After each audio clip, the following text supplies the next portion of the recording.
Goeiemôre, ek is Nico Brink. Ek is Yara Animal Nutrition se tegniese adviseur vir die Oos en die Wes-Kaap. Ons is bietjie vir die week hier op Nampo en dit is vir ons baie lekker om twee nuwe produkte bekend te stel. Die ene wat ek gou bietjie gaan bespreek is Lotmix 85. Nou Lotmix 85 is 'n ou beproefde mengsel van ons wat ons as 'n voerkraalkonsentraat al vir baie jare aanbeveel het.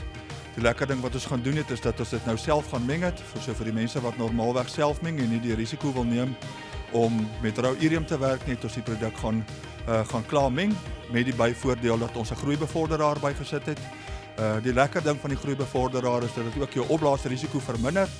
Dit verbeter jou GDT en dit vermaklik die aanpassingsperiode ook wanneer die voerkraalrantsoen begin gevoer word. Die lekker ding van die mengsel is ook dat jy dit natuurlik kan gebruik vir die afronding van stoetvee, verstaan, en vir die afronding van diere op die veld.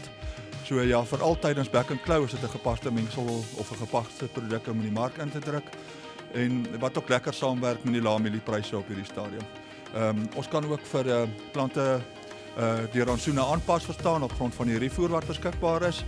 So daarvoor is ons tegniese adviseurs in die land en al Natal voor beskikbaar. En dan nou die voordeel van Lotmix 85 as 'n 85 proteïen konsentraat is dat jy lekker lae inname per ton op dit het. Ons sal normaalweg 50 kg per ton van die konsentraat dan nou in 'n voerkraalrantsoen insluit, wat die vermengingsproses baie maklik en gerieflik maak vir manne. My naam is Nick de Beer, ek werk vir Yara Animal Nutrition in die Natal area as ek TA vir die Natal en stukkie van die Noord-Vrystaat. En ons wil graag praat oor 'n nuwe produk wat ons nou gelons het hierdie jaar. Dus hier agter my is die advertensie vir homself Mix 100.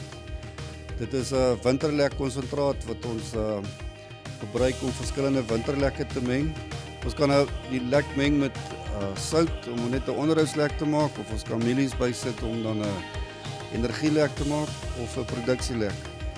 Die lekker van hierdie produk is dis 'n 100% proteïene, alles afkomstig van urium, en dan die fosfaat in die produk is nogal baie hoog, is 30 gram fosfaat in die konsentraat, en dan die finale mengsels, as ons dit gee vir die beeste, sluit dan so 6 gram fosfaat in vir die verskillende winterlek mengsels. So ons is baie opgewonde om dit kan nou verkoop hierdie jaar. Ons is reg vir die winter, ons het produk, en hierdie jaar waar urium beskikbaarheid 'n probleem is dit dalk 'n goeie opsie om 'n klaargemengde konsentraat te gebruik vir jou beeste. Baie dankie.